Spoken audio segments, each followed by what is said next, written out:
નમસ્કાર. આજે ગીતા જયંતિ છે. અહીં ઉપસ્થિત આચાર્ય શ્રી, ડાયરેક્ટર શ્રી અને શિક્ષકગણોનો મારો અભિનંદન.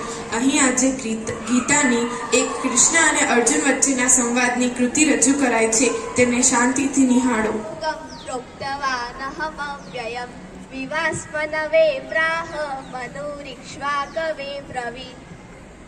ભગવાન કહે છે, આ મહાયોગનો મેં જ્ઞાન સૌપ્રથમ સૂર્યદેવને આપ્યો હતો. સૂર્યદેવે આ જ્ઞાન મનુને આપ્યો હતો. મનુએ આ જ્ઞાન ઈશ્વાંકને આપ્યો હતો. એવં પરંપરા પ્રાપ્તમ ઈમં રાજર્ષયો વિદુ સકાલે નેહ મહતા યોગો નષ્ટ પરંતપ.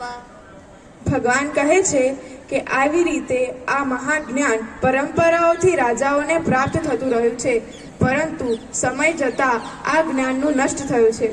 સ એવાયમ મયા તીર્થ્ય યોગ પ્રોક્ત પુરાતન ભક્તોસી મે સખા ચેતિ રહસ્યમ હેતદુત્તમમ.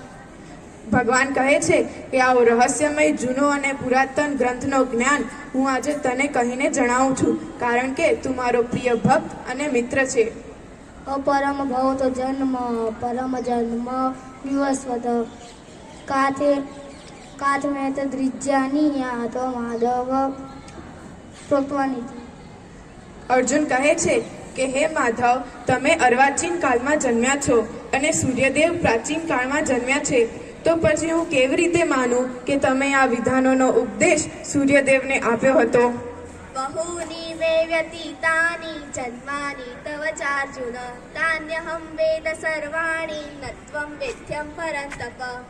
ભગવાન કહે છે કે હે અર્જુન, આ જ્ઞાન મેં સૂર્યદેવને પ્રાચીન કાળમાં જ આપ્યો હતો, પરંતુ મારા અનેક જન્મ થાય છે અને હું તેને યાદ રાખી શકું છું, પરંતુ તું તેને યાદ રાખી શકતો નથી. અજોપી સન્નવે આત્મા ભૂતાનામીશ્વરોપી સન પ્રકૃતિમ સ્વામધિષ્ઠાય સંભવાત્મા મમાયયા. ભગવાન કહે છે કે હું અજન્મા અને અવિનાશી સ્વરૂપ હોવા છતાં તેમજ બધા પ્રાણીઓનો ઈશ્વર હોવા છતાં પોતાની પ્રકૃતિને આધીનમાં રાખી અને યોગ માયાથી પ્રગટ થાઉં છું. યદા યદા હિ ધર્મસ્ય ગ્લાનિર્ભવતિ ભારત અભ્યુત્થાન અધર્મસ્ય તદાત્માનં સૃજામ્યહમ. ભગવાન કહે છે, હે ભારત, જ્યારે જ્યારે ધર્મની હાનિ અને અધર્મની વૃદ્ધિ થાય છે ત્યારે ત્યારે હું પોતાનું રૂપ સર્જું છું, એટલે કે સાકાર રૂપે લોકો સમક્ષ પ્રગટ થાઉં છું. પવિત્રાણાય સાધુના વિનાશાય ચ દુષ્કૃતં ધર્મ સંસ્થાપનાર્થાય સંભવામિ યુગે યુગે.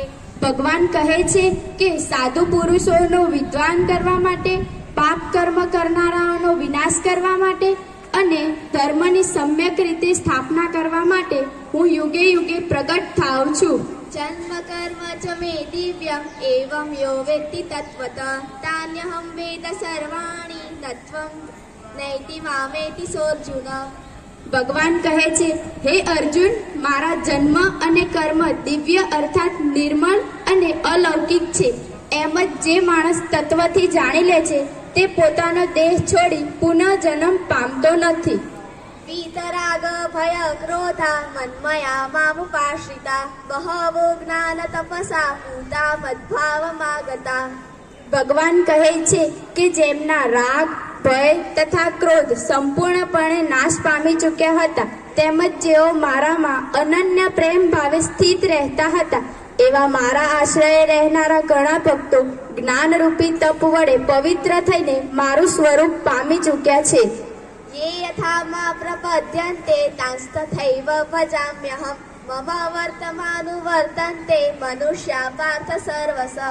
ભગવાન કહે છે, હે પાર્થ, જે ભક્તો મને જેવા ભાવથી ભજે છે હું પણ તેમને તેવા જ ભાવથી ભજું છું, કારણ કે સૌ મનુષ્ય સર્વ રીતે મારા જ માર્ગને અનુસરે છે.